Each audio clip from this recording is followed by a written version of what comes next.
The pain hit me before I understood what had happened. 4 sharp points pressed through my suit and into my arm, and a cold feeling spread up toward my shoulder in less than a second.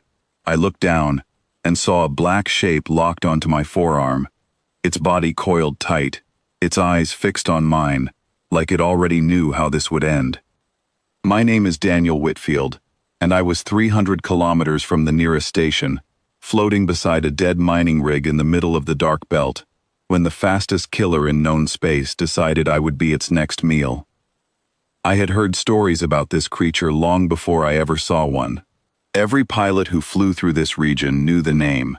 They called it the Shadow Biter. It was small, barely the size of a large dog, but it moved like liquid and struck without warning. Nobody who felt its bite had ever lived long enough to describe what came next. The records all said the same thing. Bite, shock, stillness, gone, all within 2 minutes. I grabbed my arm out of instinct, but that did nothing. The creature was already attached, its grip firm, its long body wrapped halfway around my wrist. Through my comlink I heard Elena, my only crewmate on this trip, calling my name with a panic I had never heard from her before. "Daniel, do you see it?" she said. "Daniel, answer me." I could not answer right away. My chest felt tight, and my vision started to blur at the edges. I knew what this meant. I had read the same reports as everyone else. There was no cure for this bite. There had never been a survivor. My mind raced through everything I knew about this creature, searching for something, anything, that might give me a chance. The cold in my arm turned into a burning feeling, sharp and constant, climbing past my elbow. My heart began to beat in a strange rhythm, fast, then slow, then fast again, like it could not decide what to do. I forced myself to breathe slowly, even as my body screamed at me to panic. Elena was still talking, her voice shaking now. "I am coming to you," she said. "Hold on, just hold on." I wanted to tell her not to bother. I wanted to tell her that nothing could be done. But some part of me, some stubborn piece buried deep inside, refused to accept that this was over. I do not know where that feeling came from. Maybe it was simple fear. Maybe it was something older than fear.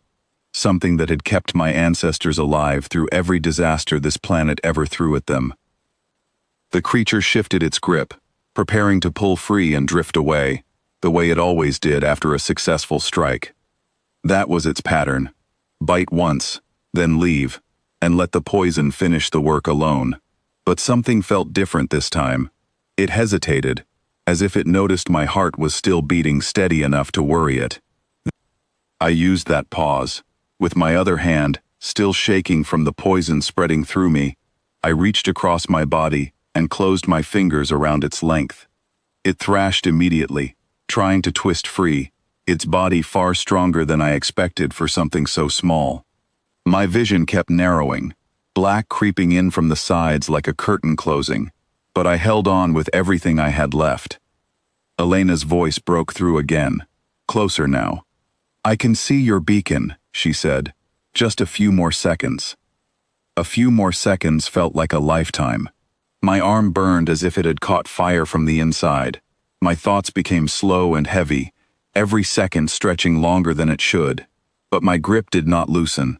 Somewhere beneath the pain, something in me kept fighting on its own, without asking permission from the rest of my mind. The creature twisted harder, its body coiling and striking against my glove, searching for a second bite, a finishing blow. My suit held, though I felt the impact each time, sharp and jarring. I turned my whole body toward it, using the only strength I had left to pin it against the side of the rig behind me. For a moment, everything went quiet. I could not tell if that quiet came from outside or from somewhere inside my own head. My limbs felt distant, disconnected, like they belonged to someone else. But my hand still gripped the creature, and it still struggled beneath my fingers, weaker now than before. I do not remember deciding to laugh, but I remember the sound of it leaving my mouth, strange and broken, echoing inside my helmet. Maybe it was fear finding its way out. Maybe it was something else entirely, some old and quiet joy at simply still being alive, when every fact I knew said I should not be. Elena reached me then, her small transport ship pulling alongside the rig, her voice steady now that she could see me with her own eyes. She used a tether to pull herself across the gap and grabbed my shoulder, checking my suit for damage, her hands moving fast and careful. "You are still talking," she said, her voice caught somewhere between relief and disbelief. "How are you still talking?" I did not have an answer for her. I barely had the strength to keep my eyes open, but I managed to lift my arm slightly, showing her that the creature had stopped moving entirely. Its body hung limp now, wrapped loosely around my wrist, no longer a threat to anyone. She helped me back toward her ship, moving carefully in the low gravity, checking every few seconds to make sure I was still breathing, still responding, still there. Once inside, she pulled off my glove and examined the bite marks, 4 small punctures in a tight cluster on my forearm, already beginning to swell. "This should not be possible," she said, mostly to herself. "Nothing survives that bite." I managed a weak smile, though my whole body still felt like it was burning from the inside. "Maybe nobody told it that," I said. She laughed despite herself, a short, surprised sound, before turning serious again and rushing to prepare a medical kit. She cleaned the wound and wrapped it tightly, though neither of us knew if that would help or if it even mattered anymore. My heartbeat was still uneven, still racing in ways it should not, but it was there, steady enough to count, steady enough to hope. The next few hours felt like a blur. I remember fragments, Elena's voice checking on me every few minutes, the low hum of the ship's engines, the ache spreading through my arm, and slowly fading instead of growing worse. I remember drifting in and out of sleep, my body exhausted from fighting something it was never supposed to survive. When I finally woke fully, the pain had dulled into something manageable, a deep soreness instead of fire. Elena sat across from me, watching a screen filled with numbers and charts, her expression somewhere between amazement and confusion. "Your vitals are stabilizing," she said, without looking up. "I have never seen anything like this. According to every record we have, you should not be here right now." I sat up slowly, testing my arm, flexing my fingers despite the stiffness. "Well," I said, "here I am." She shook her head, still staring at the screen. "This changes everything they thought they knew about that creature," she said. "Every report claimed a bite was always fatal. Always. There has never been an exception, not once in 400 years of contact with it." I looked down at the bandage on my arm, thinking about the moment the creature had struck, the certainty in its movements, the confidence of something that had never once failed to kill. It had expected me to fall still, just like everything before me had. It had made a mistake trusting that pattern too much. "Maybe it never met a human before," I said quietly. "Maybe that was its first mistake." Elena finally looked up at me, curiosity replacing some of her worry. "What do you mean?" she asked. I thought about it for a moment, trying to put words to something I did not fully understand myself. "Humans have been surviving dangerous bites for a very long time," I said. "Snakes, spiders, all kinds of creatures with poison strong enough to kill much larger animals. Somewhere along the way, our bodies learned how to fight back, even when the odds said we shouldn't be able to." She considered that for a moment, then looked back at her screen, scrolling through data with renewed focus.